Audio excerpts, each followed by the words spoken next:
Hello everyone. பைபிள்ல தாவீதை பத்தி நம்ம எல்லாருக்குமே தெரிஞ்சிருக்கும். இந்த தாவீதை குறிச்சு ஆண்டவரே சொன்ன ஒரு வார்த்தை என்ன அப்படின்னா, என் இருதயத்திற்கு ஏற்றவன் அப்படின்னு சொல்லிட்டு. ஆனா தாவீது கிட்ட நிறைய மிஸ்டேக்ஸ் இருக்குது.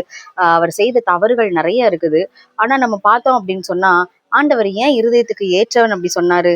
நான் அதுல கற்றுக்கொண்ட ஒரு பாடத்தை இன்னைக்கு உங்களுக்கு ஷேர் பண்ண விரும்புறேன். தாவீது கிட்ட நிறைய தவறு இருந்தாலும் கூட அது மனுஷ சுபாவத்தை வெளிப்படுத்துது. மனுஷங்களா இருக்கிற நம்ம கிட்ட நிறைய மிஸ்டேக்ஸ் உண்டு. தப்பு பண்ணிட்டேன், இனி ஏசப்பா கிட்ட எப்படி போறதுன்னு இல்ல.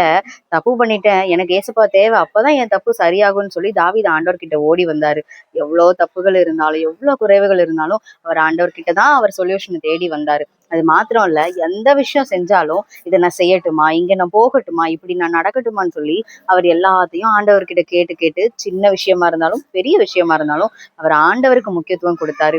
அதோடு கூட இல்ல, எல்லா விஷயத்திலையும் ஆண்டவருக்கு அவர் நன்றி செலுத்தி பிரைஸ் பண்ணிக்கிட்டே இருந்தாரு. இதுக்காகவே ஆண்டவர் என் இருதயத்துக்கு ஏற்றவன், he is close to my heart அப்படின்னு சொல்லி சொன்னாரு. அப்போ நம்ம கிட்ட மிஸ்டேக்ஸ் உண்டு. நம்ம ஹியூமன்ஸ், நம்ம கிட்ட எல்லா விஷயங்களையும் நம்ம இடறி போக வாய்ப்பு உண்டு. இடறி போயிட்டோம், தப்பு பண்ணிட்டோம்னு உட்கார்ந்துட்டு இருக்க இல்லைங்க. மறுபடியும் நீங்க அந்த சொல்யூஷனை ஆண்டவர்கிட்ட தேடி வரும்போதுதான் நம்மளும் ஆண்டவருக்கு பிரியமா மாற முடியும். ஸோ தாவீது கிட்ட எனக்கு ரொம்ப ரொம்ப பிடிச்ச ஒரு விஷயம், அவர் ஆண்டவர்கிட்ட தேடி வந்ததுதான். நம்மளும் அதை மாதிரி தேடி போய் ஆண்டவருக்கு பிரியமா மாறலாமா? Blessings.